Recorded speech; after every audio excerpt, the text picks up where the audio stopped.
last night, so a big win for the Falcons. That division now is going to be unbelievable. You know, it really is. That division is going to be crazy with those three teams. And Atlanta is as good, I think, as anybody in the NFC, and very dangerous if they play well and if their defensive ends rush the passer. With their offense, you know, them at 6-4, Carolina at 7-3, and we got Greg Olsen coming up. New Orleans at 8-2, and Atlanta has 5 games left in that division. 5 games. You know, New England has 5 games left in their division, which is like nirvana. I mean, think about it. You like to play the Bills, the Jets, and the Dolphins. They have the Dolphins twice in the next 3 weeks. Now, Tom Brady's always had trouble in Miami, as you know. That's always been a spot for him. That's why he doesn't play well. But they have 1 game at Pittsburgh. Mons, did you get my answer? Did CBS protect the game on the 17th? I asked you to check that. Did you check it? Or did you forget?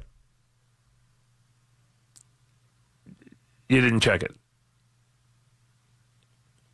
The CBS wouldn't give you an answer?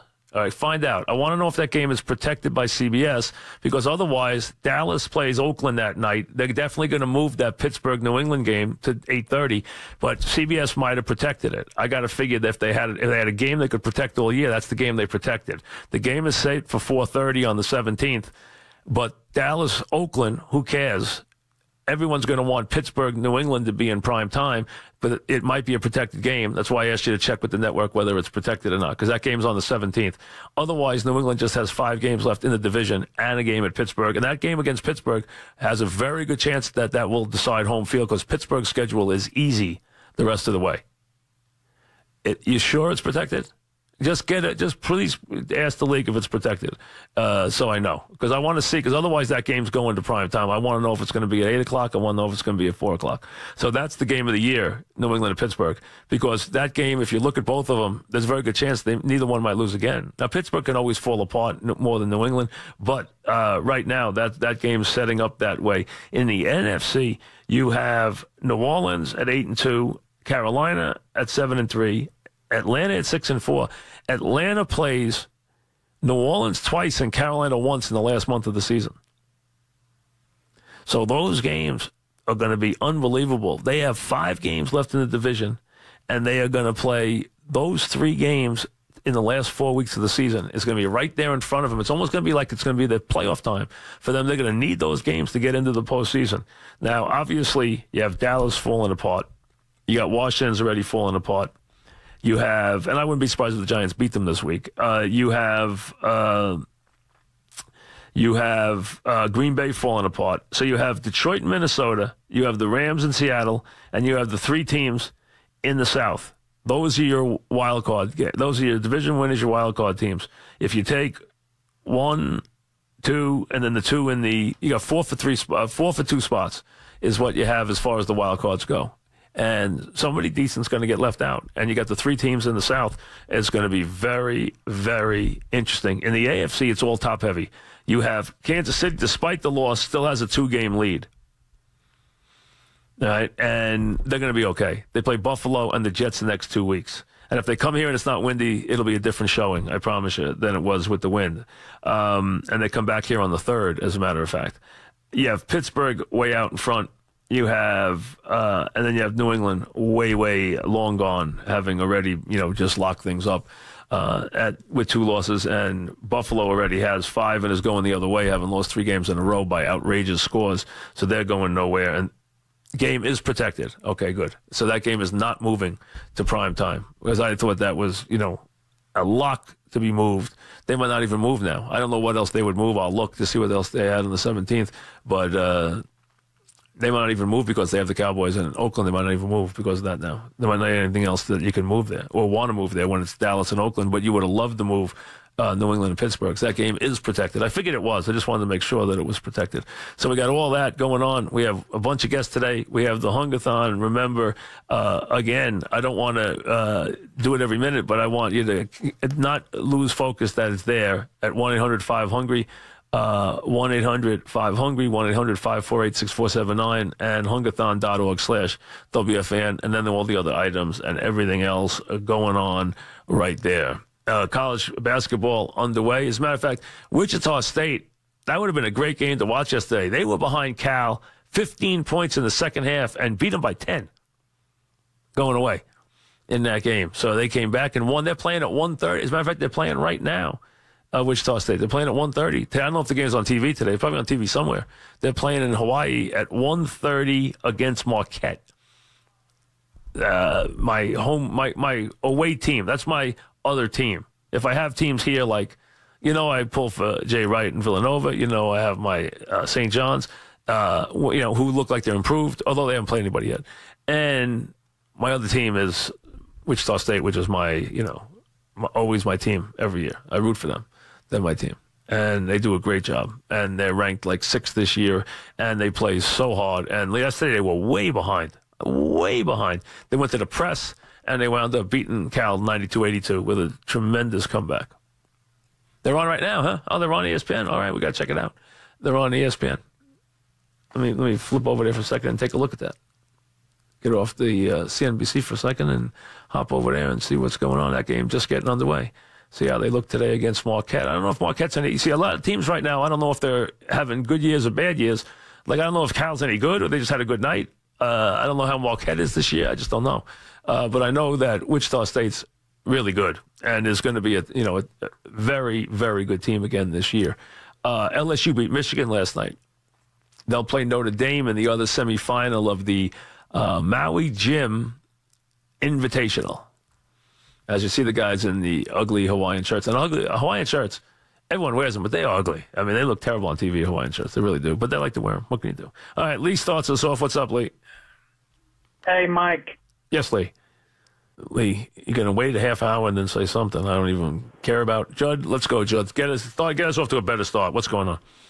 Hey, how you doing, Mike? I just wanted, before I get into what I was going to say, I just wanted to thank you for all your years of service. I call myself a backseat Francesa guy. I was listening to you and Dog, and then, when you guys broke up, just you alone, but ever since I can remember. Well, thank you. Appreciate it. I just want to thank you for your service. You've been a big part of my life. My only regret is my son, who's about 4, will not ever, I'll have to see what you're doing after this. But yes, we'll be. There'll be some way you can find us. Probably you'll find me. You can. We'll find. The show. We'll find some shows. We'll see what happens. You'll be okay. What's going on?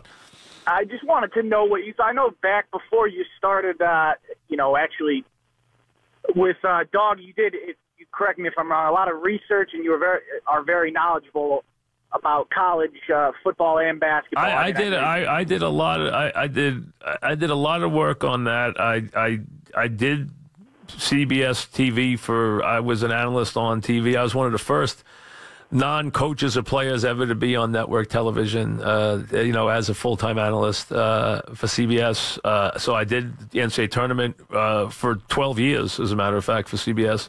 My father said that they used to call you Brent Musburger's brain. Well, they did when I was a kid. Yes, they did. Before I went on the air myself, they did used to call me that. I was part of what they called the Musburger mafia, and my job was I was in charge of the information. So yes, I was. They used to say that about me. Yes, that's true.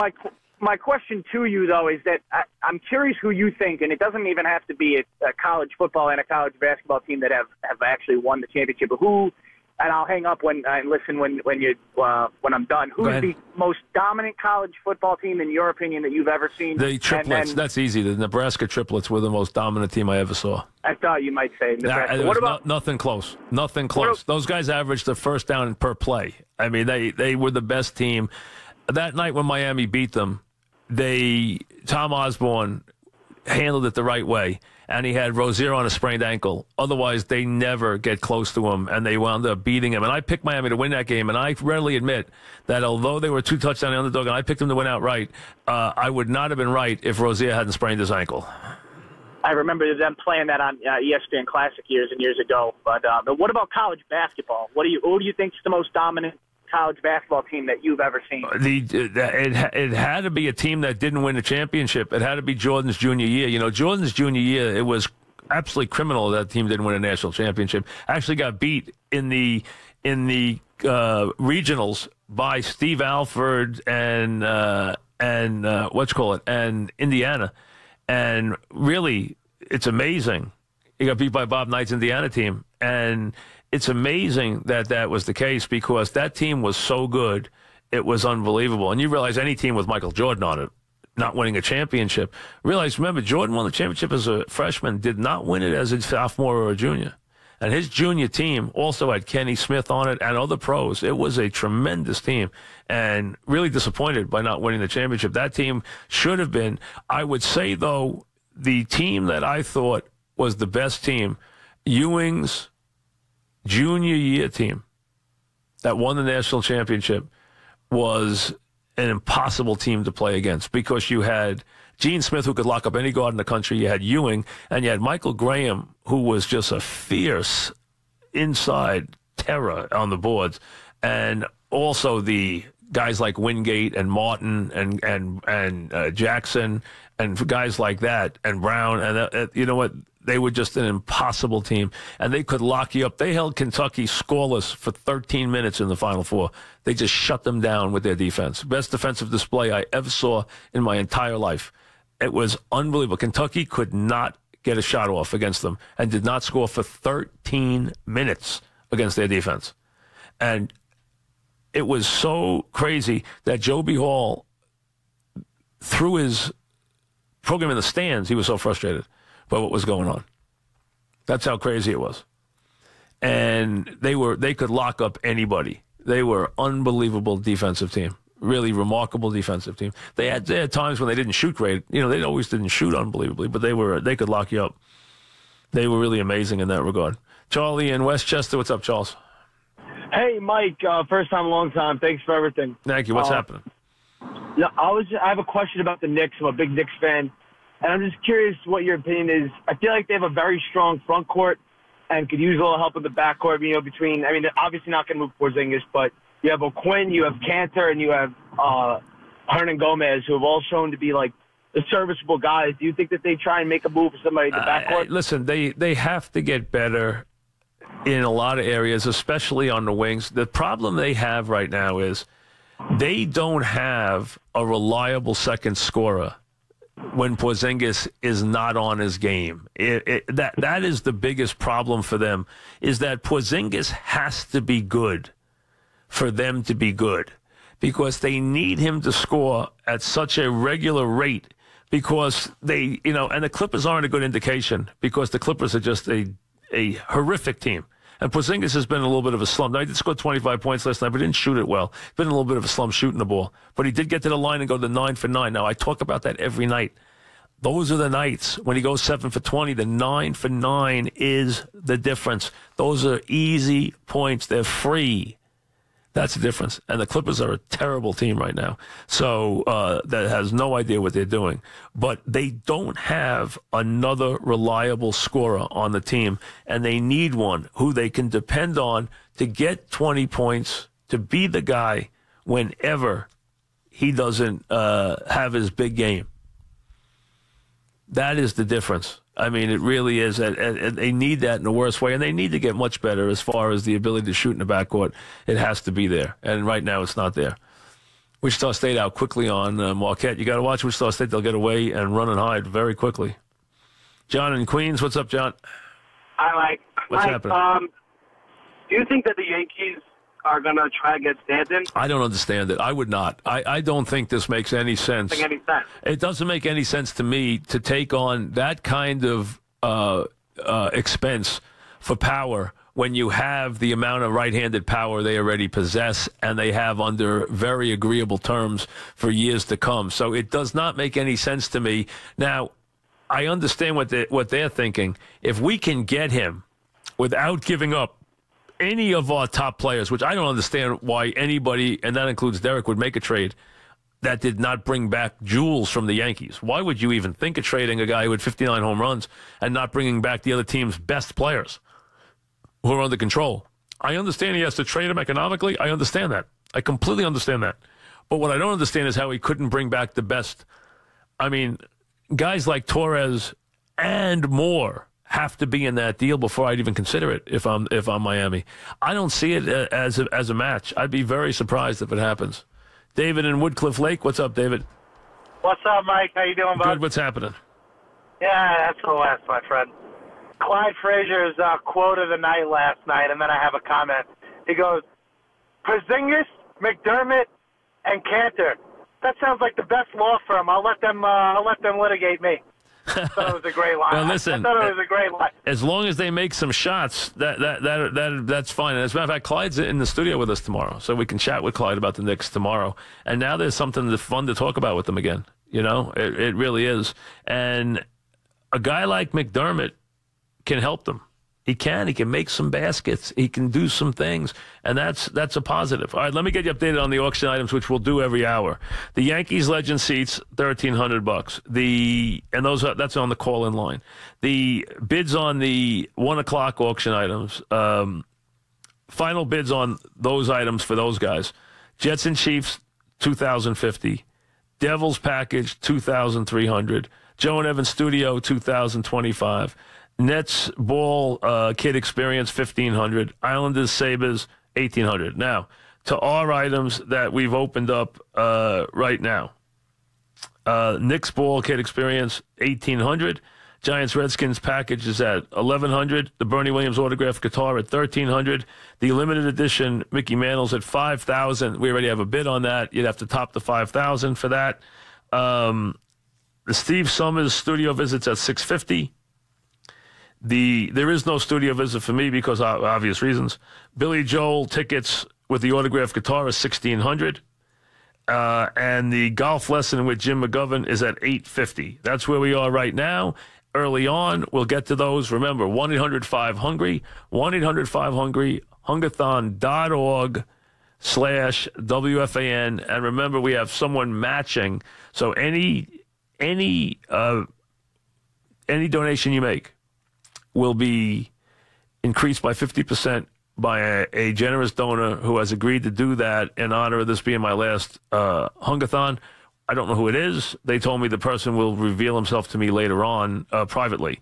So I don't know who it is, as you don't. But anything that you donate, they will increase it by 50%. So your donation automatically, if it's 50, goes to 75. If it's 100, goes to 150 because of this donor. So that's only today. Today only.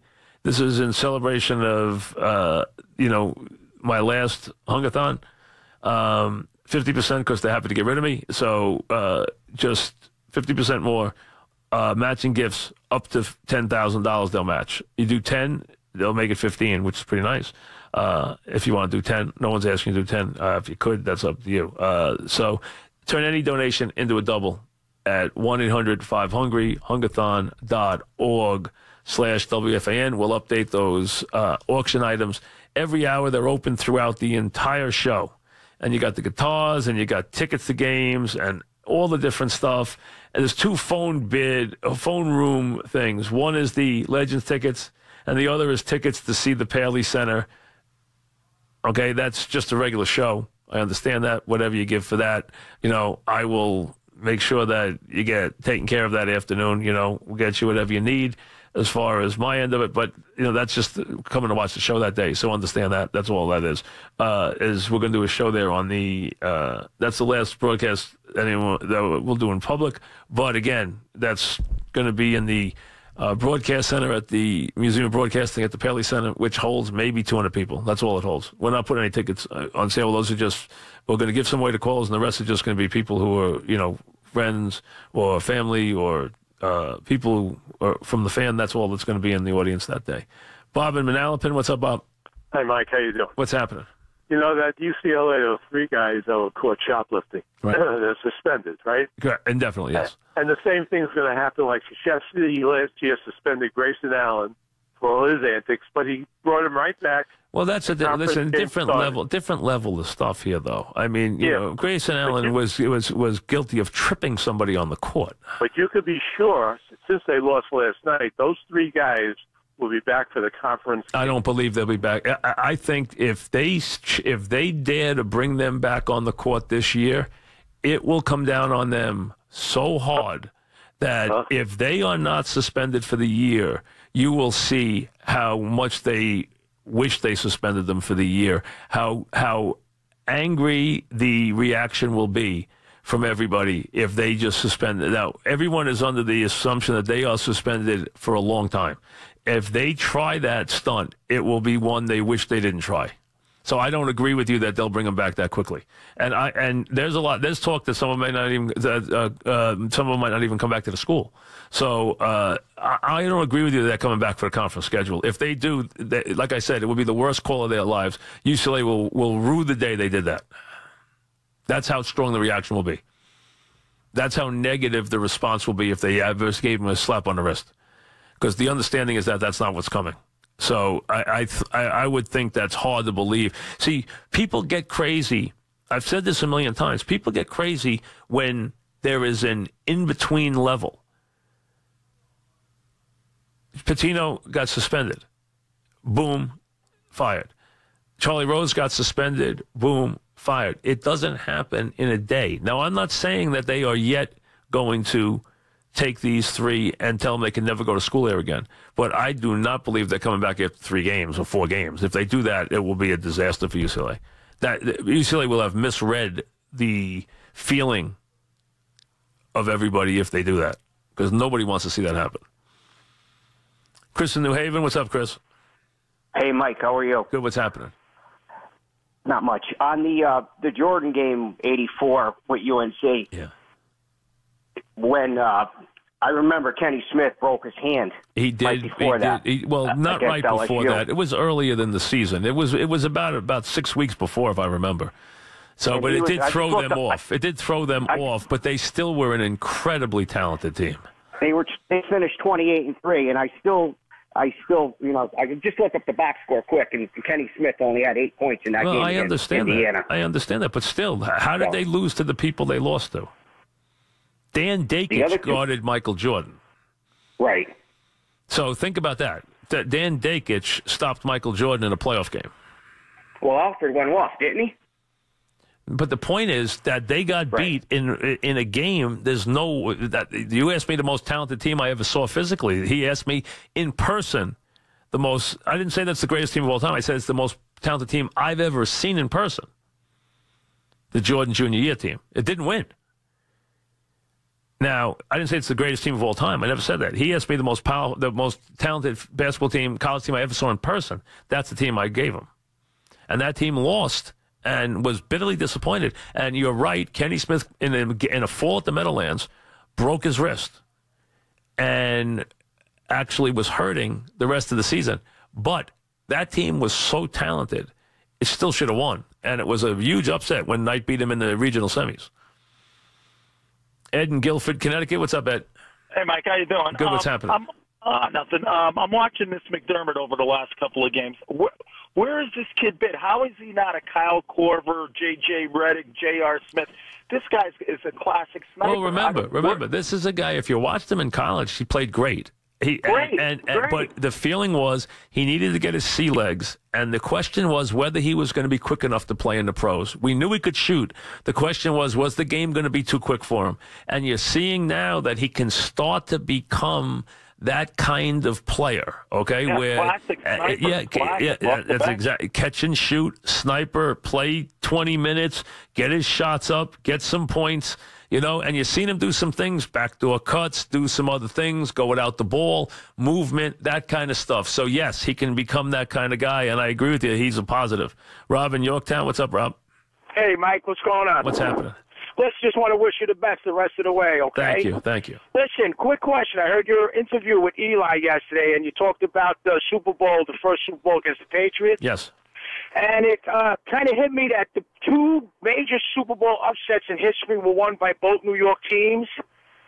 The Jets in '69, the Giants. Which one would you consider the biggest upset, the most remarkable game played? I think they I think they both were given no chance to win. So I think they're very close to being equal. The one difference is one was a game that really was responsible for changing the landscape of the sport, so it becomes a bigger game. But if you look at it from the standpoint of how that team was treated, the other team was undefeated and considered to be unbeatable. They both were considered to be unbeatable teams, and they both won. Another big upset in the Super Bowl was the Giants beating the Bills. Remember the Bills? And I didn't think it was that big an upset because I thought the Giants could win that game. I really did. And I know the Giants thought they could win because they had a really good team that year. And the Giants had played them a 3-point game on a Saturday when Phil got hurt. And the Bills were 7-point favorites in the Super Bowl, despite the fact the Giants had just beat the Niners as an 8-point underdog. They were 7-point favorites because they had beaten the Raiders 51-3. So the Giants twice, the Jets once have pulled very meaningful. Now, if you go by point spreads, Giants were 7 against the Bills. Giants were, depending where you were, 12.5 to 13 against the Pats. And the Jets were 17 to 19, depending where you were, point favorite underdogs against the Colts, as the leagues were treated very differently. And the amazing thing about that is nobody learned their lesson. The next year, the Vikings were a 12.5-point favorite against the Chiefs, and the Chiefs destroyed them in the Super Bowl. So the next year, the AFL was again a big underdog, and the Chiefs killed them with the offense of the 70s that lasted really 1 year for Hank Stram. Rob in Orange County, what's up, Rob? Hi, how are you? What's happening? A couple of weeks ago, you said you were going to think about who you think the next Yankee manager is going to be. I never heard you give an answer. Can you give an answer? I don't have one. You know what? I'm not sure what the reason why is I'm not sure what the Yankees are looking for. I really. No, I mean, who would you pick? You know,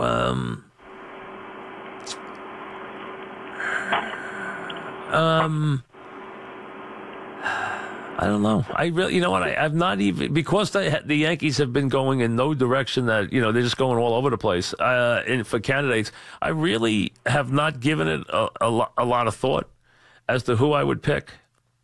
I mean, if you're talking about guys that don't have a job, I mean, if I could pick a manager, I'd pick guys who are, you know, managing probably. But if the guys who aren't managing, who would I pick? I'm drawing a blank. I don't really have anybody that really jumps out at me. I really don't. I would have gone with, I tell you who I would have gone with. My candidate probably would have been Cora if I was looking for a manager, because I thought he has been groomed to be a terrific manager. And I even mentioned him before he even went to the Red Sox as a major contender for a manager. So he would have been a guy I would have been very much after as a manager. I was very impressed by him. I've been very impressed by him when I've talked to him. So I thought he had the makings of a very good manager. I've always thought that. And I even mentioned him for the Mets long before this ever even got started. So he's a name I mentioned. Now, other than that, I don't really have anyone that jumps out at me. I think, you know, this is going to be one where you say, okay, let's see how he does. You know, if it's Bam Bam Mullins, if it's Raul Banez, if it's Haston Jr., if it's somebody off the staff, you know, if it's, you know, one of these other guys who's managed somewhere else or somebody who's coaching somewhere else, you're going to say, okay. You're not going to have an overwhelming thought one way or the other. Bob and Edison, what's up, Bob? Afternoon, Mike. How you doing? What's happening? I got two questions for you. First, I know you were tight with Ara Parseghian. Did he ever talk to you, or do you know anything really what happened in that Anthony Davis Notre Dame USC game? Because after halftime, there were rumblings. I know Art Best got kicked off the team, and like I said, I know you were tight with Ara. Yes. If you have any insight, and my second question is, there was virtually a mutiny with the team. There was a couple of major problems on that team among the players. That team stopped playing in the game. Stopped playing. Right. And there was a lot of trouble on that team. There was a lot of trouble internally on that team, and that team was, let's just say, put it very mildly, they were not on the same page. All right. And my second question is, I know you were tied with Parcells. Do you know anything about if Bill had any qualms with Woody Johnson taking over as owner? Is that the reason why he left? Didn't want to coach the Jets anymore? Or, do you know, can you shed any insight on that? You know, that's a long time ago. I cannot shed any insight on what went on between Bill and Woody Johnson. That I was not privy to. Bill was very close with Mr. Hess. What went on with he and Woody Johnson and why he didn't stay and coach the team, he'd have to answer that. I can't answer. I don't have anything that Ara did talk to me about what went on with Anthony Davis's game. And As far as what went on between Bill and Woody, I can't answer that. That's between Bill and Woody. I was not privy to it. And my understanding is they didn't have a lot of discussions about anything, is my understanding. But again, I was not privy to that. So I don't know what went on between the two of them. Kevin in Bridgewater. What's up, Kevin? Hey, Mike, how are you? Good, what's happening? Just two things. One, McDermott, if you look at his body when he was in college and now, the 2 years it took him to get his body in shape to play in the NBA. Yeah, you got to do it. You got to do it. That's just the way it is. It has to do it. Game. You have to do it because if you can't get every ounce out of your quickness, you're not going to be able to play here. Right. And the second point is I can't believe people aren't making more about the Bobby Knight comments against John Wooden. You know what? They're very old comments that are well known in basketball circles. What Bob said has been well known for a very, very, very big, a very long amount of years. Everyone has known what Sam Gilbert meant to that organization, meant to the UCLA dynasty. They understand what his role was. The only issue you're going to get pushback from the Wooden camp is they're going to tell you that Sam Gilbert took care of the players when they got there, that he did not recruit them. Some people will tell you. Well, there are people who will tell you that Sam did recruit them. So it depends who you want to listen to. Right, but being a St. John's guy, you know, Mike, and I know when you go back in St. John's history, they lost Lou Alcindor for one reason and one reason only. And everyone knows what that is. Well, listen. But no one will come public with that. Well, yeah, because you know what? Everyone Because knows what it is. listen, it's an innuendo game, Kevin. That no one can prove these rumors. You hear rumors about all these great players, and every time somebody loses one, we lost that guy because this team cheated to get this guy, and this team cheated to get that guy. And I guarantee you, every time it wasn't true. And I guarantee you other times it probably was true. So, again, were there people who were very suspicious of why he went 3,000 miles away when he could have played in Madison Square Garden? Yes. But, again, so be it. Anytime you're going to recruit that level of player, just like when NC State recruited David Thompson, who was almost as highly regarded as Kareem was, different player but highly regarded, NC State went right on probation for a year because the teams felt they had to cheat to get him. They went right on probation for getting him. I mean, they basically paid for a year to get him. I mean, there are players like that. There are always going to be rumblings about all these guys. Does it make it accurate? It's a league where it's a sport where there's a lot of rumors that are some true, some not true, but it's very hard to tell which are which. The Hungathon is 1-800-5-HUNGRY. Make any donation that you can. We'll go over the auction items again. Anything you can give, $1, $2. Now, this year, this is a little different because somebody has, a friend of mine has decided today to put up a matching 50% on any donation made during the program. So any donation any of you make, he has added 50% to that donation. So if it's $1, it's $1.50. If it's $2, he puts another $1 in. If it's $10, he puts another $5 in. If it's $50, he puts another $25 in, et cetera, and so on. So it's a way for a lot more money to accrue. So give whatever you can at 1-800-5-HUNGRY, and hungathon.org/WFAN. I'll give you the items. Okay, I had a feeling it was Lee Einslider up in Westchester, the Grey Goose guy who started with me 20 years ago and who just closed a big deal with George Clooney and his guys, and that's who it is. I knew it was anyway. I figured it was anyway because, he's the one who I would know would do such a thing. So we thank Lee for that. And again, it's a very generous offer of his to do that. He just made some very big business deals, so he's given back a little bit himself. So that's very nice of him to do that. And again, take advantage of it by any dollar that's donated. He's going to match it. So for a very, very good cause today. So we thank Lee for that, who's been with this show for 20 years and is a good friend of mine personally. So it's very nice of him to do that with his Grey Goose success and his Casamigos success with George Clooney. So very nice of him to be generous and give back as he's doing today. So again, you can add to it at 1-800-5-HUNGRY, hungathon.org/WFAN, and we'll give you all the auction items. And we have a bunch of guests coming up, including Greg Olson, who will join us when we come back.